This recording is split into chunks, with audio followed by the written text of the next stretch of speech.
Hi everyone, and today I wanted to talk to you to give some advice really to inexperienced or new riders.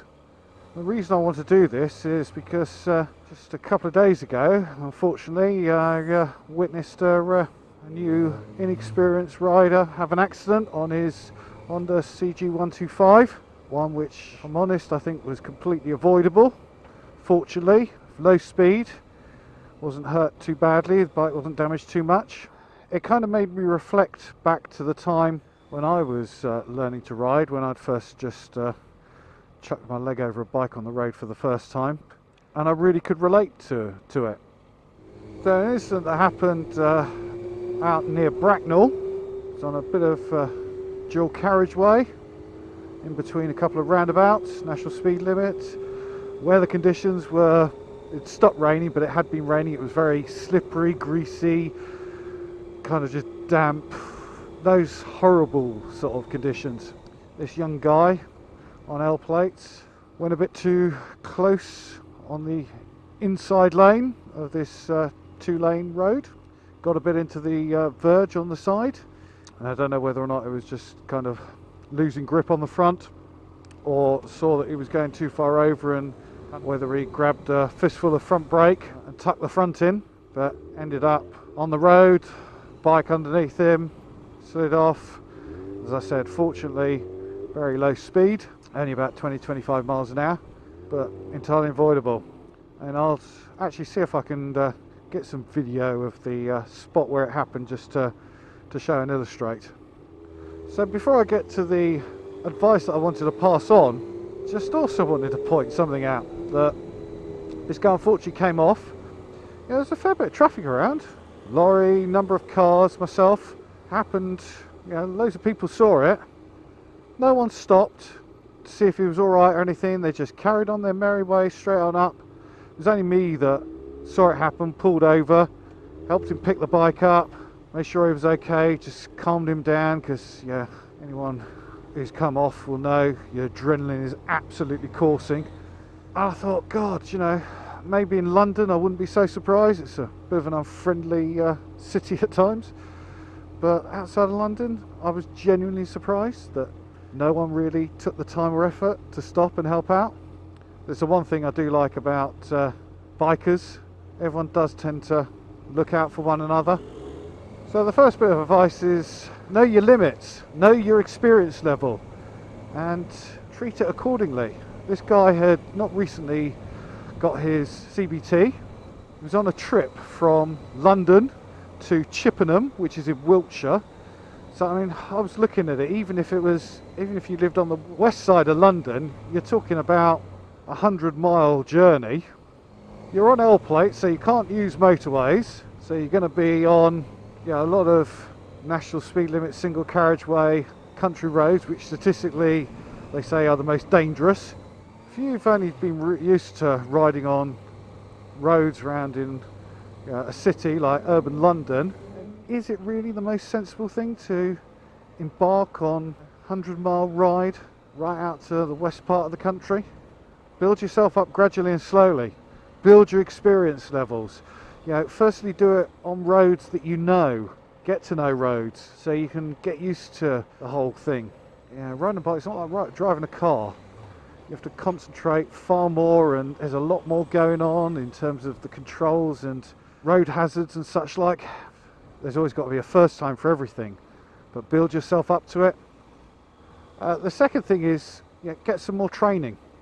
Part of that experience could be actually kind of riding some of those roads with an instructor or someone, a friend who's more experienced, who can help you, talk you through it. Training is vitally important. If you're going to do anything rather than just poodle around on a little moped to the shops, do your test, get a full license, and even then your learning doesn't stop. I just think how much my riding's come on in 2.5-3 years. The second thing is, don't be an apologist for being on the road. And I think this was part of the problem and why this accident happened in the first place. I get the thinking of being thoughtful to other road users. You're on a little 125, Might only be able to do 55, 60, 70 a push if you're really wringing its neck. And if you're not particularly confident, you might only be on 40 on a dual carriageway or something like that. But you pay your road tax, you have insurance, you have as much right to be on the road as every other road user. All of us have been on the road where we've been stuck behind a tractor or a slow moving heavy goods vehicle that accelerates very slowly because it's fully laden. Buses around in London travel at really slow speeds. It's cyclists, for goodness sake. Whilst many are very courteous, there are lots that will ride 2 or 3 abreast on the road, and you've got to be patient and just wait for your chance to get past. So don't be apologetic. Take up a position in the road. You don't need to get right over into the left-hand side to get out of the way of other traffic. Let other traffic be patient and negotiate you. You may be wanting to be a really considerate rider and not inconvenience other road users because you're much slower, and that's great, but hey ho, don't put your own safety at risk because of it. And I think unfortunately this guy was being too considerate and not considering his own safety enough, and that's why it happened. And my last bit of advice is please wear the proper protective clothing. I did a video a little while back, I think it's called Sweat or Bleed, where I kind of talked about the importance of wearing safety clothing in case you do have an off. What are the chances of you having an accident? Okay, they might not be massive, but certainly as an inexperienced rider, you're more likely to have an accident than as a more experienced rider. I mean, that's common sense. And this guy was wearing a proper protective jacket, textile jacket with armour and such like. That's great. But he was wearing ordinary denim jeans and no gloves. And this was a very low speed spill, as I said, 20 miles an hour tops. But just at 20 miles an hour, his right knee was bleeding and the jean was completely ripped through, big hole in it, and he'd not really slid far at all. And on one of his hands, big graze on the kind of heel and palm. If you fall over, what's the first thing you do when you fall over just normally in life? You put your hands down, don't you? It's a natural reaction. So if you're going to fall off a bike, you're going to do the same thing. A lot of the time, your first natural reaction is going to be to put your hands down. So please protect them. And if you don't want to look like a Power Ranger, or wear leathers or big heavy textile trousers, fine. But get some proper motorcycle denim jeans which are lined, got Kevlar inside. Personally, I would say fully lined, but they're heavy and more expensive. Even if you just get part lined, you're putting the odds back in your favour again. So there you have it. I hope I haven't sounded too preachy. I hope I haven't sounded too kind of like I know it all, because I don't.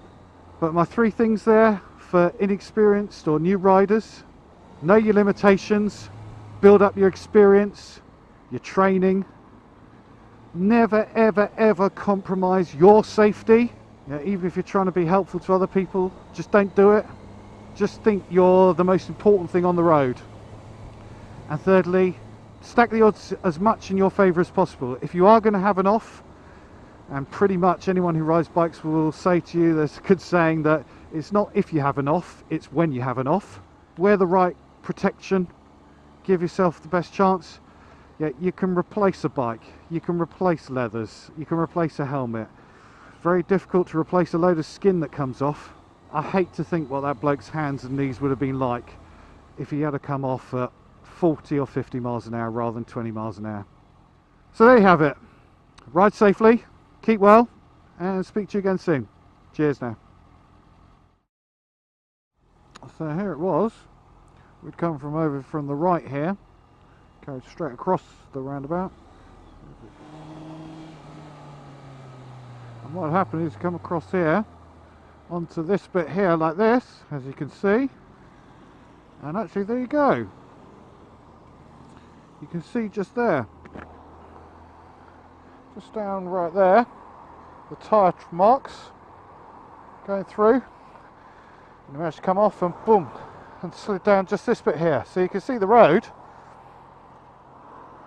and road conditions were pretty similar actually now as they were the other day, except for it wasn't actually raining.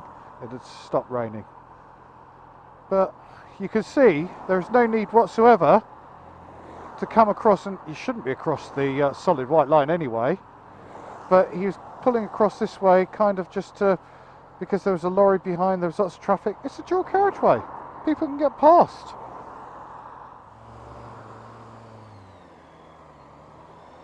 God, you can see how gingerly I had to pull away there.